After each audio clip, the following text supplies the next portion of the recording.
Hi guys, it's Georgia Rose. We are gathered here today to talk about being made redundant in the middle of a global pandemic. This is something that happened to me about 6 weeks ago, and it's something that I believe is no doubt happening to many of you guys out there. If not you, your friends and family, and if not you right now, it could well happen in the not so distant future. I pray it doesn't. I know many of you will be absolutely fine. But I have a sneaking suspicion that if you're watching this video, then you have in some way, shape or form been impacted by redundancy during these crazy times. So I'm sharing my story here today because I think it's a dialogue that needs to be had. As the world changes, we need to have the conversations about how the change is impacting our lives and the world around us. I hope that by sharing how this experience has impacted me and in sharing what I'm thinking about for my future, this will help you guys through the experience, offer some support, and who knows, maybe even inspire you, a girl can dream, to take positive action or to maybe rethink how you're approaching what you're going through right now, and so on and so on. So, my story. For about a year and a half, I've been working on the marketing and communications team of a big global construction and infrastructure company. And I didn't love the job, to be completely honest with you. I took the job because I'd spent a few years living abroad. I moved back, my boyfriend and I got together, and I felt a bit like a leaf blowing in the wind at the time. I didn't really have roots anywhere. I could have gone back to London, where I'm originally from, where my friends and family are. But, you know, I love my friends and family, but they're all settled, they all have their own lives. And I just felt like, why not take a chance? Why not go to where my boyfriend lives, and he has to be there because he runs his business from there, and try something new. So I got to the new city, and it's not like London. There aren't too many jobs there. There are, it's a city, but not like London. And I found this job. It was a good job. It's a prestigious company. No, it's not my dream job. I'm not one for corporate environments. I'm too much of a sassy bitch. I am not one for having to dress in a certain way. I'm not one for all the office politics and all that kind of stuff. So I kind of knew from the get-go that it wasn't really going to be my vibe. But equally, I thought, well, I've always been a big believer that growth lies outside of your comfort zone. So I knew that this was outside of my comfort zone. I've never worked anywhere corporate before, but I thought, let's do it. So I threw myself into it. I did struggle with the corporate world. I did have a few run-ins with some rather catty women in the communications team. And for any of you guys who know anything about marketing, but particularly communications and PR, you'll know that it is a notoriously bitchy industry.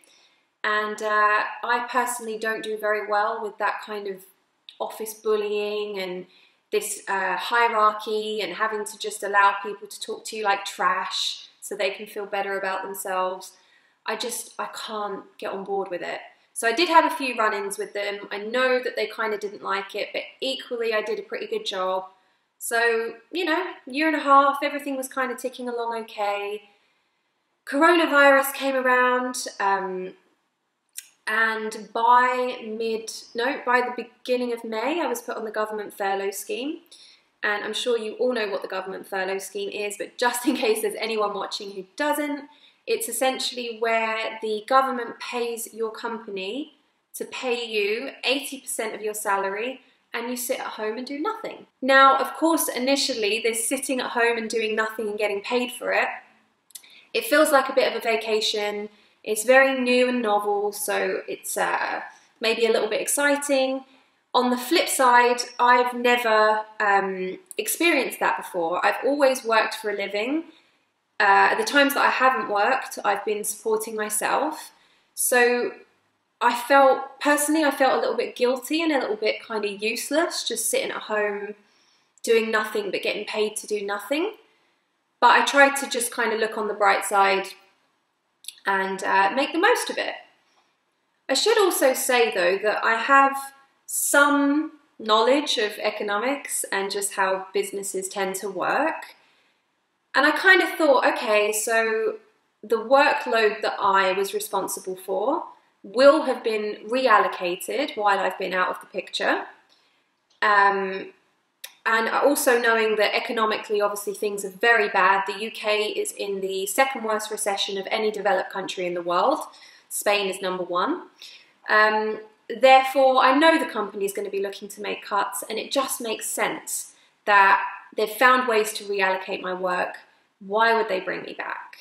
So I kind of had this, I kind of knew from the get-go of furlough that I probably wouldn't ever go back. So fast forward to 6 weeks ago, my boss calls me and he, of course, delivers the news that my job is at risk. You know the games they play. They just can't come out and say you're out. They have to come out with all this nonsense about your job's at risk. We haven't made any decisions yet, but you know, it could be the case. Rubbish, absolute rubbish. They've already decided what they're going to do. They just, in my country at least, in the UK, they are forced by law to kind of jump through these hoops where they pretend that they're looking for something else for you, blah, blah, blah. But it's just a short train journey to get you out the door, / off the cliff. I don't know. Anyway, so my boss was astounded because I was literally like, yeah, don't worry about it. He's like, I'm sorry. Like, honestly, this guy was shook.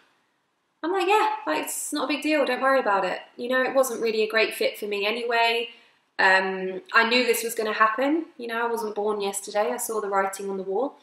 And to be honest, I don't really want to come back off furlough. You know, I've been out of the loop of the company for, what was it, 2.5, 3 months. It's done and dusted, right? It's time to move on. Well, this guy was floored. He goes, oh, well, now you're making me feel bad. And I'm like, I'm making you feel bad by telling you it's okay? Was that just like a pre-rehearsed line that you were going to give anyway and you've used it now in quite an inappropriate context? Is that what's going on here? Anyway, so I'll fast forward through all the kind of BS calls that you have with HR where they pretend that they're going to look for something for you, but really they're not, and all that kind of stuff.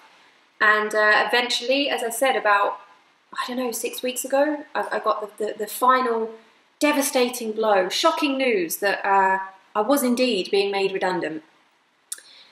And it was really kind of mixed feelings for me because, as I said, this company, not the be-all and end-all, really wasn't all that interested in them, found them kind of lame and had no interest in playing their game. But I have to be honest and say, you know, it's not all, didn't want it anyway. There is also, it's also a blow to your pride, your sense of self-worth, somewhat. I don't know, maybe that's just me and that's how I internalise stuff. But I did also feel rejected. I guess that's probably the best way of putting it. It is a rejection. So, you know, that was an interesting thing to navigate. The part of me that's like, oh, great, like this has given me the push that I needed to get away from these people that I didn't even like. But also, why don't they want me? You know, it's like being broken up with by someone you didn't even want to go out with. It's like, okay, well, I'm relieved, but why didn't you want me? You know? So that's been sort of an interesting one to work through. Now, on a mental health kind of personal level, and I'm sure many of you can relate to this, sitting at home pretty much locked inside from, what was it, March? I think it was March in the UK that we went into quarantine. I'm sorry, I know I don't know how many of you can relate, but I'm getting really sick of all these quarantine, the new normal, the second wave. Like, these phrases are just starting to like make me want to hurl. So I seem to have this spontaneous reaction to them when I say them, so sorry. But we went into quarantine in March, I think, and March, April, May, June, July, August, so half a year of pretty much sitting in the house night and day, being largely isolated from our friends and family, or literally isolated from everything and everyone. For the majority of that, not even working, so having way too much time on our hands to think. And I hate saying that, because I don't think work is the be-all and end-all. I don't think you should distract yourself from thinking with work. I don't think that's necessarily positive. But I just think the wider context of what we've all gone through, having too much time to think during a time like this, I'm not sure that that has been overly positive. And then here we are 6 months down the line, and I'm in a position where, again, I don't want to be a negative ninny, but I personally get the feeling that going to work for another company may not be the best idea. As we go through the second wave, the third wave, the fourth wave, you name it, I believe that the world is going to look dramatically and drastically different. And I'm sad to say, but I think a lot of these small and medium-sized businesses will be gone. And I think that the big businesses will radically restructure. They're going to look very different. They're going to have shed a lot of their workforce. And what does that mean for us as employees? You know, is it wise right now to look for another job at another company that may not exist in a few months' time? Or a year's, certainly in a year's time. So my train of thought through all of this is it wise to go and start working for another one of these companies, or is it wise to take a step back and try and think outside the box and think in a radically new way? Because the old world, as much as this pains me to say it, the old world is falling away, and a new world will emerge out of this. And what is that new world going to look like? And what new opportunities and new careers and new jobs are going to come?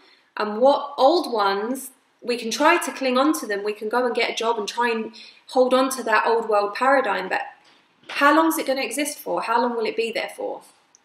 And of course I could be wrong, but life, right? You kind of have to hedge your bets and make decisions that are as informed as they're able to be, given the information that's available to you at the time, and given, you know, forecasting into the future as best you can.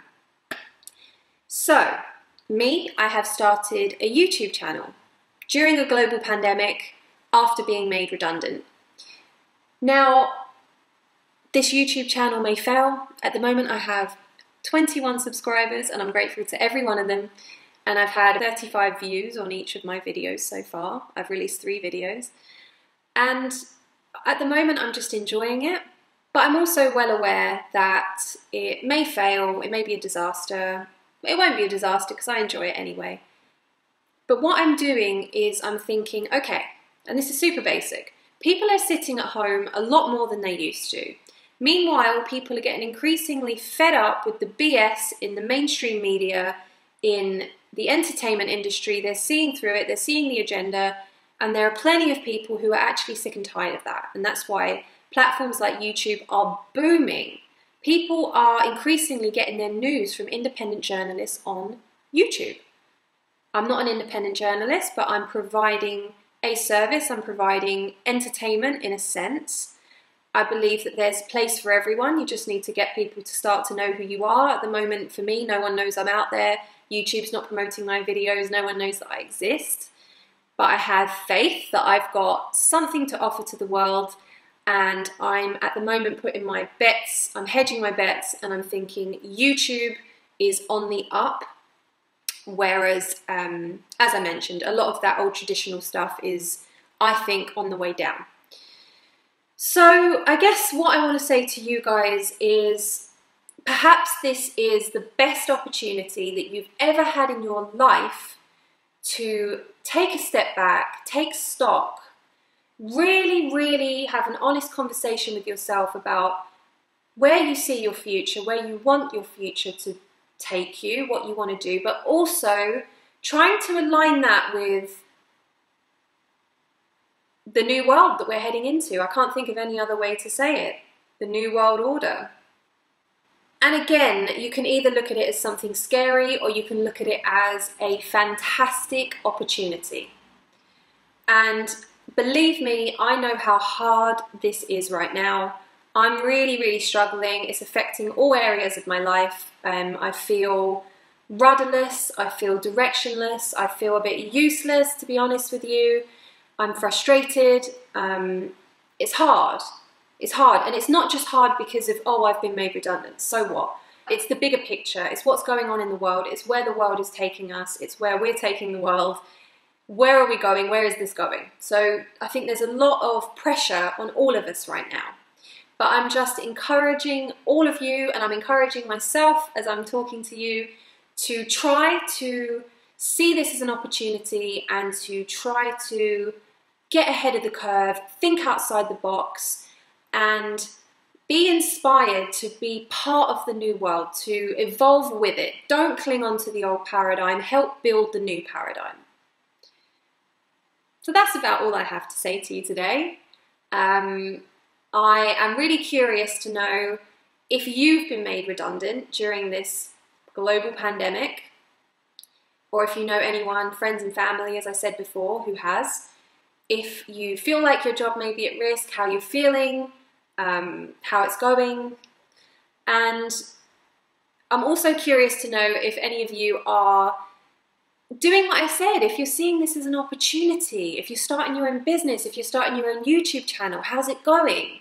Let's go on this journey together, right? Let's grow together. That's the whole point of this channel in the first place. Girl Grown, it's all about growing. I want to grow with you. I'm going through something right now. I know many of you are too. So let's be open. Let's talk about it. Let's grow together. And that's pretty much a mic drop from me today. I'm over and out. If you've stayed with me this long, thank you. I appreciate you. I am open to all your comments and feedback. Let me know. If you like this, give me a subscribe. It means so much to me. For now, I'm wishing you all the best, and I'll see you guys very soon. Take care.